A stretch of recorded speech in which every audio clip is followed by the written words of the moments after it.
कभी कभी किसी देश की सबसे बड़ी कहानी किसी पार्लियामेंट में नहीं लिखी जाती, वो लिखी जाती है एक इंसान के फैसले से।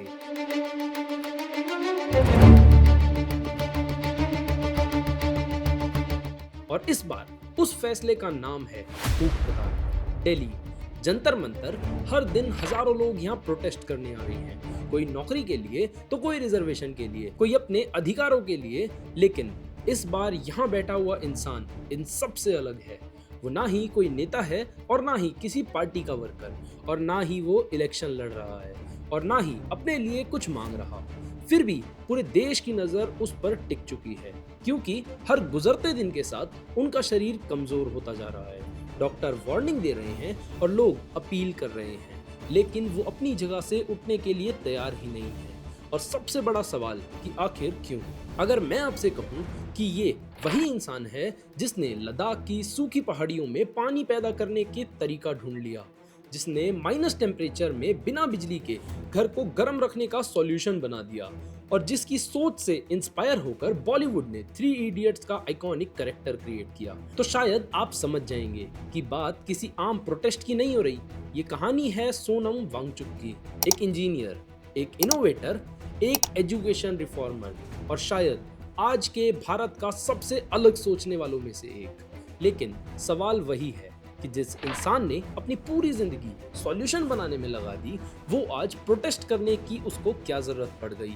और इस प्रोटेस्ट की सबसे अजीब बात ये नहीं है कि सोनम वांगचुक भूख हड़ताल पर बैठे हैं। सबसे अजीब बात ये है कि उनका मुद्दा लद्दाख का नहीं है, उनका मुद्दा ग्लेशियर का नहीं है, और ना ही क्लाइमेट चेंज का है। इस बार वो देश के एजुकेशन सिस्टम के लिए लड़ रहे हैं।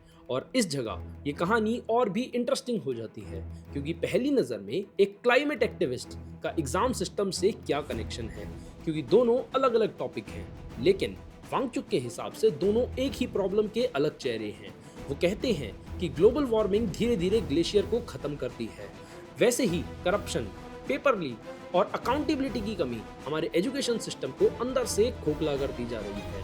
नेचर तब बर्बाद होता है जब हम वक्त पर एक्शन नहीं लेते, और देश का फ्यूचर भी तभी बर्बाद होता है जब सिस्टम गलतियां करता रहे और कोई जिम्मेदारी लेने वाला तैयार ही ना हो। और इस सोच से सोनम वांगचुक दिल्ली पहुंचते हैं और फिर एक फैसला करते हैं, जब तक उनकी बात नहीं सुनी जाएगी तब तक खाना नहीं खाएंगे। शुरू में बहुत लोगों को लगा कि ये बाकी प्रोटेस्ट की तरह कुछ दिन में खत्म हो जाएगा, लेकिन दिन बीतते गए, पहले एक, फिर दो, और फिर 10 दिन, और ये दिन बढ़ते ही जा रहे हैं। ये प्रोटेस्ट सिर्फ प्रोटेस्ट नहीं रहा, ये नेशनल डिस्कशन बन गया है। स्टूडेंट्स आने लगे, टीचर आने लगे, रिटायर्ड जजेस, लॉयर, सोशल वर्कर, और धीरे धीरे फिल्म इंडस्ट्री के लोगों का भी काफ़ी सपोर्ट उन्हें मिल रहा है। लेकिन जितना सपोर्ट बढ़ता गया, उतना ही सोनम वांगचुक की हेल्थ गिरती जा रही है। मेडिकल अपडेट सामने आने लगी है, वेट कम हो रहा है, बॉडी वीक हो रही है, ब्लड प्रेशर का कंसर्न सब्जेक्ट बन गया है। डॉक्टर बार बार ये चीज़ कह रहे हैं कि अगर ये लंबा चला तो कॉन्सिक्वेंसेस सीरियस हो सकते हैं। 18 19 day पे है. It is more than 9 kg. So he has lost more than 9 kg on the 19th day of his indefinite fast. उनका ब्लड शुगर आज 80 मिलीग्राम पर डेसीलीटर है, पल्स 72 पर मिनट है, और जो ब्लड प्रेशर लाइन डाउन और जो सिटिंग पोजीशन में 105/61 और 101/65 है। हाइड्रेशन फेयर है. He is mentally alert. लेकिन वांगचुक का जवाब हर बार एक ही था कि मैं ये अपने लिए नहीं कर रहा हूँ, और शायद इसी लाइन ने इस मूवमेंट को काफी अलग बना दिया है। और यहाँ एक और सवाल पैदा होता है कि आखिर एक साइंटिस्ट जो अपनी पूरी लाइफ इनोवेशन में लगा रहा था, वो पॉलिटिक्स से भी दूर था, वो ऐसे प्रोटेस्ट का फेस कैसे बन गया? और इसका जवाब मिलता है उनकी पूरी जिंदगी से। सोनम वांगचुक कभी सिर्फ एक इन्वेंशंस बनाने वाले इंजीनियर नहीं रहे, उनकी असली लड़ाई हमेशा एजुकेशन सिस्टम के लिए रही है। वो एजुकेशन जहाँ मार्क्स से ज़्यादा लर्निंग इंपॉर्टेंट है, जहाँ रट्टा मारने से ज़्यादा क्यूरियोसिटी की वैल्यू देते हैं, जहाँ फेल होने वाला स्टूडेंट सिस्टम का फेलियर माना जाए, स्टूडेंट्स का नहीं। और इसी सोच के साथ उन्होंने लद्दाख में एक ऐसी जगह बनाई जिसने हजारों बच्चों की जिंदगी बदल दी। एक ऐसी जगह जहाँ वो स्टूडेंट्स पढ़ते थे जिनको दुनिया फेल कहकर छोड़ चुकी थी। और वहीं से शुरू होता है सोनम वांगचुक की असली मिशन, एक मिशन जो आज दिल्ली के जंतर मंतर तक पहुंच चुका है। लेकिन ये सफर इतना सीधा नहीं था।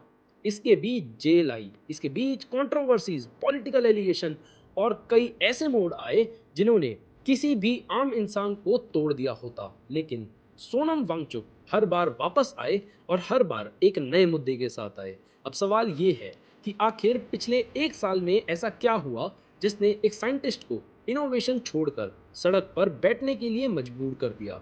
और ये कहानी समझने के लिए हमें थोड़ा सा पीछे जाना पड़ेगा। और हर कहानी का एक टर्निंग पॉइंट होता है, लेकिन सोनम वांगचुक की कहानी किसी प्रोटेस्ट से शुरू नहीं होती, ना ही किसी अवार्ड से। ये शुरू होती है लद्दाख के एक छोटे से गांव से, जहां जिंदगी की सबसे बड़ी प्रॉब्लम थी रिसोर्सेज की कमी। वहां स्कूल थे, लेकिन एजुकेशन उतनी मजबूत नहीं थी, और सबसे बड़ी दिक्कत लैंग्वेज। सोनम वांगचुक की शुरुआती पढ़ाई एक लोकल भाषा में हुई, लेकिन स्कूल का मीडियम कुछ और था। क्लासरूम में टीचर पढ़ाते तो थे, लेकिन छोटा सोनम समझ ही नहीं पाता था। लोगों को लगा शायद ये बच्चा पढ़ाई में कमजोर है, लेकिन असल प्रॉब्लम इंटेलिजेंस नहीं बल्कि सिस्टम था। और शायद यहीं से उनके अंदर एक सवाल पैदा हुआ कि क्या एजुकेशन का मतलब सिर्फ एग्जाम पास करना होता है, या किसी बच्चे की असली कैपेबिलिटी को समझना भी होता है। इसके बाद वक्त बीता, इंजीनियरिंग कंप्लीट हुई। चाहते तो वो एक बड़ी कंपनी में कंफर्टेबल जॉब कर सकते थे, फॉरेन सेटल भी हो सकते थे, लेकिन उन्होंने एक मुश्किल रास्ता चुना, एजुकेशन को बदलने का। और इसी मिशन के साथ शुरू हुआ सेकमॉल, एक ऐसी जगह, और यहाँ वो स्टूडेंट्स आते थे जिनको स्कूल और सोसाइटी ने फेलियर का टैग दे दिया था। लेकिन वांगचुक का मानना था फेल स्टूडेंट नहीं होता, कभी कभी फेल सिस्टम होता है। और यहाँ बुक से ज्यादा रियल लाइफ सिखाई जाती है। स्टूडेंट्स खुद बिल्डिंग बनाते हैं, सोलर एनर्जी समझते हैं, खुद से फार्मिंग करते हैं, मशीन्स रिपेयर करते हैं, लीडरशिप सीखते हैं, और सबसे जरूरी खुद पर भरोसा करना सीख जाते हैं। यही वजह थी कि सेक मॉल सिर्फ एक इंस्टीट्यूट नहीं, एक मूवमेंट बन गया था। लेकिन सोनम वांगचुक सिर्फ एजुकेशन तक ही नहीं रुकने वाले थे। उन्होंने अपनी इंजीनियरिंग को नेचर के साथ भी जोड़ दिया। लद्दाख में हर साल एक प्रॉब्लम रिपीट हो रही थी। सर्दियों में पानी जम जाता था, और जब खेती के लिए ज़रूरत होती तो ग्लेशियर का पानी कम पड़ जाता था। और लोग इसे नेचुरल प्रॉब्लम मानते थे, लेकिन वांगचुक ने इसे इंजीनियरिंग चैलेंज माना। और वहीं से जन्म हुआ आइस स्तूपा का, एक आर्टिफिशियल ग्लेशियर जो सर्दियों में पानी को स्टोर करता है और गर्मियों में धीरे धीरे पिघल कर पूरे गांव को पानी देता है। एक सिंपल आइडिया, लेकिन इसका इम्पैक्ट इतना बड़ा कि पूरी दुनिया का ध्यान लद्दाख की तरफ चला गया। और इसी तरह उन्होंने एक्सट्रीम कोल्ड के low energy housing solution develop किया, सोलर हीटिंग पर काम किया, माउंटेन कम्युनिटीज के लिए नया मॉडल बनाया, मिलिट्री कंडीशंस के लिए भी इनोवेशंस प्रपोज किए। उनका हर इन्वेंशन एक बात कॉमन रखता था कि वो नेचर के खिलाफ नहीं है, बल्कि नेचर के साथ है। और इन्हीं कामों की वजह से उन्हें इंटरनेशनल रिकॉग्निशन भी मिलने लगा। काफ़ी सारे awards, global climate forums, international university और दुनिया भर के इनोवेशन प्लेटफॉर्म, हर जगह सोनम वांगचुक का नाम एक प्रॉब्लम सॉल्वर के रूप में लिया जाता था। बॉलीवुड भी उनसे इतना इंस्पायर हुआ कि थ्री इडियट्स के फुनसुक वांगडू करेक्टर के लिए उनकी पर्सनैलिटी को इंस्पिरेशन माना गया। लेकिन रिकॉग्निशन बढ़ने के साथ साथ उनकी आवाज़ भी बड़ी होने लगी, और जब आवाज़ बड़ी होती है तो डिसएग्रीमेंट भी बढ़ने लगते हैं। और पिछले कुछ सालों में सोनम वांगचुक सिर्फ एजुकेशन या इनोवेशन की बात नहीं करते, वो लद्दाख का फ्यूचर भी खुल के बोलने लगे हैं। एनवायरनमेंट, डेवलपमेंट, लोकल राइट्स और पॉलिसी डिसीजंस, इस दौरान कई बार उनका नाम पॉलिटिकल कंट्रोवर्सीज में भी आया। सपोर्टर्स ने कहा कि वो सिर्फ अपनी बात रख रहे हैं, क्रिटिक्स ने कहा वो एक्टिविज्म की लाइन क्रॉस कर रहे हैं। लेकिन एक बात दोनों तरफ कॉमन थी, सोनम वांगचुक को इग्नोर करना काफ़ी मुश्किल होता जा रहा था। और रिपोर्ट्स के मुताबिक एक दौर ऐसा भी आया जब उन्हें डिटेंशन का सामना करना पड़ा। उनके सपोर्टर्स ने इसे आवाज़ दबाने की कोशिश बताया, और अथॉरिटीज़ की तरफ से अपना स्टैंड था। ये पूरा एपिसोड काफ़ी कंट्रोवर्शियल रहा। सोशल मीडिया पर उनके बारे में कई तरह के क्लेम्स वायरल हुए, कुछ एलिगेशंस लगे, कुछ फैक्ट चेक में गलत निकले, और पूरा माहौल पॉलिटिकल डिबेट में बदल गया। महीनों तक अनसर्टेनिटी बनी रही, लेकिन जब वो बाहर आए तो उन्होंने रिवेंज की लैंग्वेज नहीं बोली, ना ही किसी के खिलाफ पर्सनल कैंपेन चलाया, बल्कि फिर से वही बात की, एजुकेशन, एनवायरनमेंट और फ्यूचर।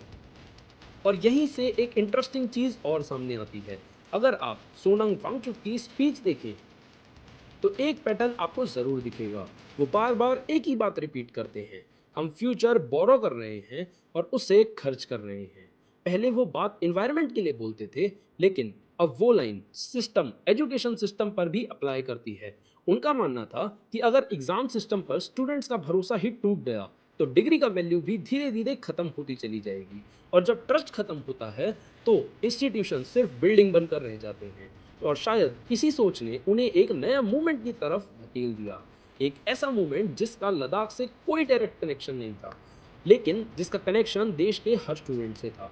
और उस मूवमेंट का नाम था नीट पेपर लीक प्रोटेस्ट। लेकिन ये प्रोटेस्ट इतना बड़ा कैसे बन गया और इसमें कॉकरोच जनता पार्टी का क्या रोल है, और आखिर सोनम वांगचुक ने इस मूवमेंट का हिस्सा बनने का फैसला क्यों लिया, ये समझने के लिए वीडियो को एंड तक देखना, क्योंकि अब जो मोड़ आने वाला है वो आप लोगों ने कभी नहीं सुना होगा। जून 2026, देश का माहौल पहले से ही गर्म था।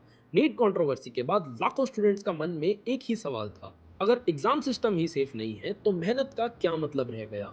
और इसी बीच सोशल मीडिया पर एक नया यूथ मूवमेंट तेजी से बढ़ने लगा। हजारों नहीं बल्कि लाखों स्टूडेंट्स इस मूवमेंट का हिस्सा बनने लगे थे। इंटरनेट पर शुरू हुआ वो गुस्सा और सड़कों तक पहुंचता जा रहा था। और उसी वक्त एक नाम दोबारा हेडलाइंस में आया, सोनम वांगचुक। जब उनसे ये पूछा गया कि आप एक क्लाइमेट एक्टिविस्ट होने के बाद भी एजुकेशन के प्रोटेस्ट में क्यों आए हैं, तो उनका जवाब काफ़ी सिंपल था कि सिस्टम कहीं भी फेल हो, नुकसान फ्यूचर का होता है। उनके लिए ये सिर्फ एक पेपर लीक नहीं था, ये एक ट्रस्ट लीक था। स्टूडेंट का भरोसा टूट रहा था, और जब किसी भी देश में युवा का भरोसा टूटने लगे तो उसका असर सिर्फ एग्जाम तक सीमित नहीं रहता। और इसीलिए 28 जून को सोनम वांगचुक ने दिल्ली के जंतर मंतर पर भूख हड़ताल शुरू कर दी। और शुरू के कुछ दिन मीडिया में इस प्रोटेस्ट की कवरेज लिमिटेड रही, लेकिन जैसे जैसे दिन बढ़ते गए वैसे वैसे लोग जुड़ते गए। अब students, teachers, parents, retired officers, artist, और धीरे धीरे ये प्रोटेस्ट एक नेशनल डिस्कशन बन गया। लेकिन एक और चीज़ बढ़ रही थी, रिस्क। मेडिकल टीम लगातार हेल्थ मॉनिटर कर रही थी, और रिपोर्ट्स के मुताबिक उनका वेट लगातार गिर रहा था, मसल लॉस हो रहा था। डॉक्टर ने भी कंसर्न एक्सप्रेस किया कि लंबा फास्ट हेल्थ के लिए काफ़ी सीरियस हो सकता है। और इसी बीच कई लोगों ने उनसे फास्ट तोड़ने की अपील करी, पॉलिटिकल लीडर्स ने भी और कई सेलिब्रिटीज़ ने भी, काफ़ी सपोर्टर्स ने भी ये बोला। लेकिन वांगचुक का स्टैंड एक ही था कि मुद्दा खत्म नहीं हुआ तो प्रोटेस्ट खत्म कैसे हो जाए। अब ये मूवमेंट सिर्फ सोनम वांगचुक तक सीमित नहीं थी, ये स्टूडेंट अकाउंटेबिलिटी की बात कर रहे थे, ट्रांसपेरेंट इन्वेस्टिगेशन की बात कर रहे थे, एग्जाम रिफॉर्म की बात कर रहे थे, और सबसे ज़्यादा इंपॉर्टेंट ट्रस्ट को वापस लाने की बात कर रहे थे। क्योंकि एग्जाम सिर्फ पेपर नहीं होता, उस पेपर के पीछे सालों की मेहनत होती है, पेरेंट्स की उम्मीद होती है, और कई घरों का फ्यूचर होता है। जैसे जैसे हेल्थ कंसर्न बढ़े वैसे वैसे लीगल डेवलपमेंट्स भी सामने आने लगी। दिल्ली हाई कोर्ट में एक पिटीशन फाइल हुई जिनमें उनकी हेल्थ को लेकर इंटरवेंशन की मांग की गई। कोर्ट ने अथॉरिटीज को उनकी हेल्थ रेगुलरली मॉनिटर करने और जरूरत पड़ने पर मेडिकल केयर इंश्योर करने को कहा। ये सिर्फ एक लीगल हियरिंग नहीं थी, ये रिमाइंडर था कि किसी भी मूवमेंट से पहले एक इंसान की जिंदगी सबसे कीमती होती है। आज भी जंतर मंतर पर बैठा हुआ वो साइंटिस्ट किसी पॉलिटिकल स्पीच से ज़्यादा अपनी खामोशी से सवाल पूछ रहा है। क्या एजुकेशन सिस्टम को और ट्रांसपेरेंट बनाया जा सकता है?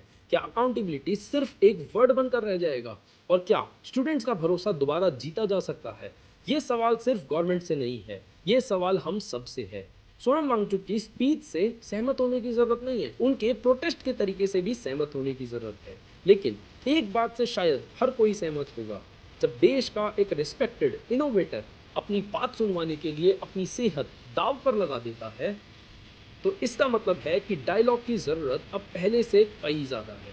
हर मूवमेंट का एक रिजल्ट होता है, कुछ मूवमेंट्स कानून बदलते हैं और कुछ सोच बदलते हैं, और कुछ एक सवाल छोड़ जाते हैं कि शायद सोनम वांगचुक का ये प्रोटेस्ट भी हमें भी वही सवाल दे रहा है। क्या हम ऐसे एजुकेशन सिस्टम बना पाएंगे जहां स्टूडेंट्स को सिर्फ एग्जाम पास करने के लिए नहीं बल्कि इस सिस्टम पर भरोसा करने की भी वजह मिलेगी? और अगर जवाब है हाँ, तो शायद ये लड़ाई सिर्फ सोनम वांगचुक की नहीं है, ये लड़ाई है सबकी, हम सबकी। और अगर आपको लगता है कि एजुकेशन में ट्रांसपेरेंसी और अकाउंटेबिलिटी पर बात होनी चाहिए, तो इस वीडियो को शेयर करो, क्योंकि कभी कभी एक डिस्कशन ही सबसे बड़ा चेंज शुरू करती है।